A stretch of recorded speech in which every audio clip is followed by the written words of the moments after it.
اللہ ताला ने इस कायनात में कई आलम तख्लीक किए, जिनमें से बेशतर हमारी नजरों से पोशीदा हैं। इस जमीन पर दो ऐसी मखलूकात हैं जिनकी हिदायत के लिए अल्लाह पाक ने कमोबेश 1,24,000 अंबिया कराम को यहाँ पर मबूस फरमाया। उनके लिए अल्लाह ताला ने सजा व जजा का तस्वुर पेश किया, यानी यौम आखिरत। इन दो मखलूकात में एक तो हम इंसान हैं और दूसरी मखलूक जिन्नात है। जिन्नात की दुनिया हमसे पोशीदा रखी गई है, ताहम वो तो हमें देख सकते हैं, मगर हम इंसान उन्हें तब तक नहीं देख सकते जब तक कि वो खुद हमें अपना आप ना दिखाना चाहें। उनकी कौन कौन से इकसाम हैं, ये हमें किस तरह नुकसान पहुंचा सकते हैं और हम इनका खौफ अपने दिल से कैसे खत्म कर सकते हैं, आज की इस वीडियो में इसी पर बात होगी।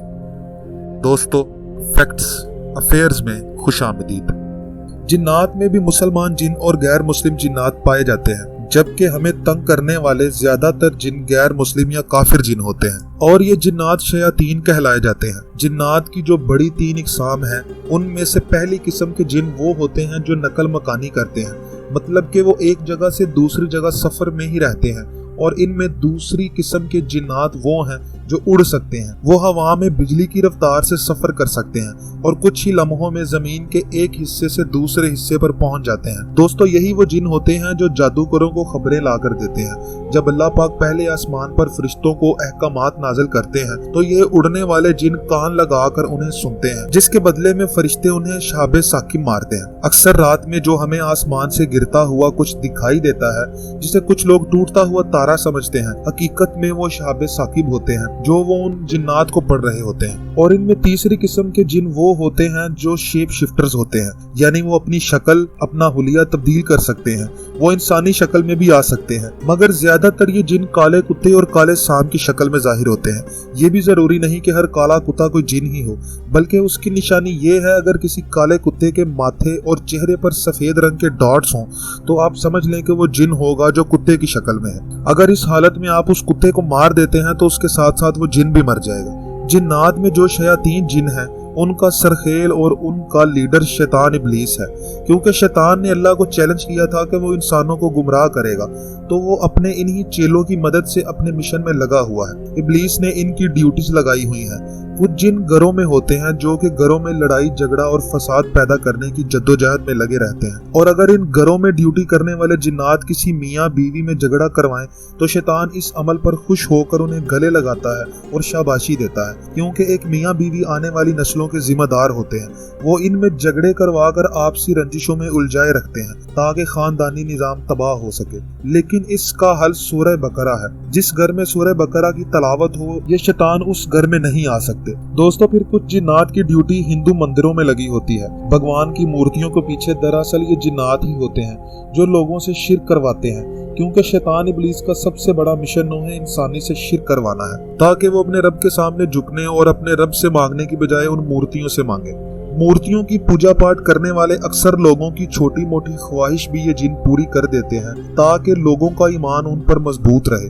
मंदिरों में मौजूद पंडित अगर किसी दिन उस मूर्ति को सजदा करना भूल जाए तो ये जिन उस पंडित को तंग करते हैं, ताकि उसे यही लगे कि भगवान मुझसे नाराज हो गया है, जबकि वो तो शैतान है जो इस बात पर नाराज है कि आज इसने मुझे सजदा नहीं किया, क्योंकि सजदा करवा कर वो इंसानों से शिर्क करवाते हैं, क्योंकि शिर्क वो गुनाह है जो अल्लाह को सबसे ज्यादा नापसंद है और शिर्क ही वो गुनाह है जिसकी कोई माफी नहीं। इस तरह वो लोगों को गुमराह कर कर उन्हें जहन्नुम के रास्ते पर लगाए रखते हैं। दोस्तों, फिर कुछ जिन्नों की ड्यूटियां जादूगरों और काला जादू करने वाले लोगों के गिर्द लगी होती हैं। जो भी शख्स इन जिन्नात को काबू करने का शौक रखता है तो वो उनके काबू में आने का एक ढोंग करते हैं, क्योंकि हकीकत यही है कि कोई जादूगर किसी जिन को काबू नहीं करता, बल्कि जिन जादूगर को काबू करता है। अगर उनसे मदद मांगी जाए तो ये बदले में जादूगर से जो काम करवाते हैं उनकी कोई मंतक समझ नहीं आती। मतलब ऐसे तो जिन जादूगर का कोई भी काम कर दे, मगर फिर भी वो बदले में उनसे अपनी गलाजत खाने को कहेंगे या किसी बच्ची से जना करने को कहेंगे या कुरान को उल्टा पढ़ने की शर्त रखेंगे। मिसाल के तौर पर अगर आप किसी शख्स से कहें कि यार मेरे पास मोटरसाइकिल नहीं तो जरा मुझे अपनी मोटरसाइकिल दो, मैंने एक छोटा सा काम जाना है, और वो शख्स बदले में आपको ये कहे कि एक शर्त पर मोटरसाइकिल दूंगा, पहले तुम्हें 12 घंटे सोना पड़ेगा, मतलब कोई मंतक नहीं बनती इस बात की। इसी तरह ये जादूगर का काम तो वैसे भी कर सकते हैं, लेकिन जानबूझकर ये वो शर्तें रखते हैं जिनसे उसका ईमान सबसे पहले चला जाए और फिर वो बड़े बड़े गुनाह करे और फिर वो बदले में उसका काम करते हैं। इसलिए ये झूठ है कि आप किसी जिन को काबू कर लें, ख्वाह खुद अपनी मर्जी से आपके ताबे हो जाए वो अलग बात है, मगर अमूमन ऐसा होता नहीं। ये जिन्नात जादूगर का साथ इसीलिए देते हैं क्योंकि शिर्क के बाद सबसे बड़ा गुनाह जादू है और जादू करने वाला इस्लाम से खारिज हो जाता है।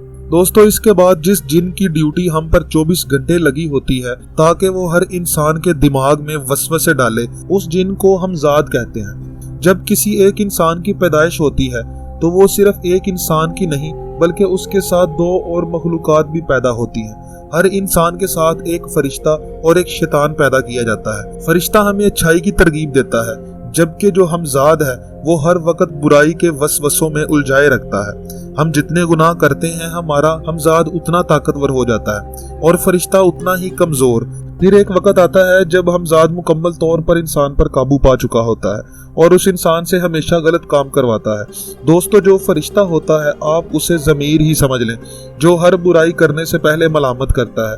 हमें तब ही उसकी मान लेनी चाहिए जब ये हमें इशारा दे कि ये गलत काम है, क्योंकि अगर ऐसा नहीं होगा तो हमजाद इतना ताकतवर हो जाएगा कि जब भी आप गुनाह करोगे आपका ज़मीर या वो फरिश्ते की आवाज़ आप तक नहीं आएगी और आपको पता भी नहीं चलेगा और आप गुनाह पे गुनाह करते चले जाएंगे।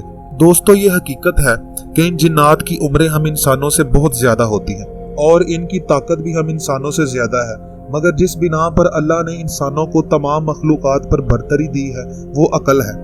किसी और मखलूक में इंसानों जैसी अकल और समझ बूझ नहीं। चाहे ताकत में कोई ज्यादा हो मगर फिर भी अकल भारी साबित होती है।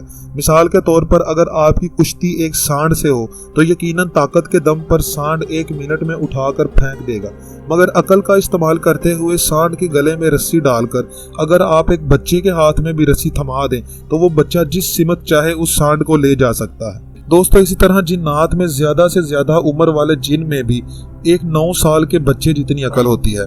इसलिए वो अक्सर इंसानों को इस तरह तंग करते हैं जैसे एक बच्चा तंग करता है। क्योंकि वो हमें नजर नहीं आते तो हम उनसे खौफ खाने लगते हैं, जबकि हमारे दिल में खौफ उस जात का होना चाहिए जिसने उनको और हमें और हर चीज को पैदा किया है। अल्लाह का खौफ ईमान में मजबूती पैदा करता है, इसलिए ईमान मजबूत हो तो ये आपका कुछ बिगाड़ नहीं सकते, मगर फिर भी इनसे उलझने और इनको तंग करने से मना किया गया है। दोस्तों, उम्मीद करता हूं कि आज की इस वीडियो में आपको कुछ नया जानने को मिला होगा। अगर ये वीडियो आपको पसंद आया तो इसे लाइक करें और अपने दोस्तों के साथ शेयर करें और इस चैनल को सब्सक्राइब कर बेल आइकॉन को दबाना मत भूलिएगा ताकि आपको इस तरह की इंटरेस्टिंग वीडियोस मिलती रहें। अब आपसे अगली वीडियो में मुलाकात होगी। अपना ख्याल रखें। अल्लाह हाफिज़।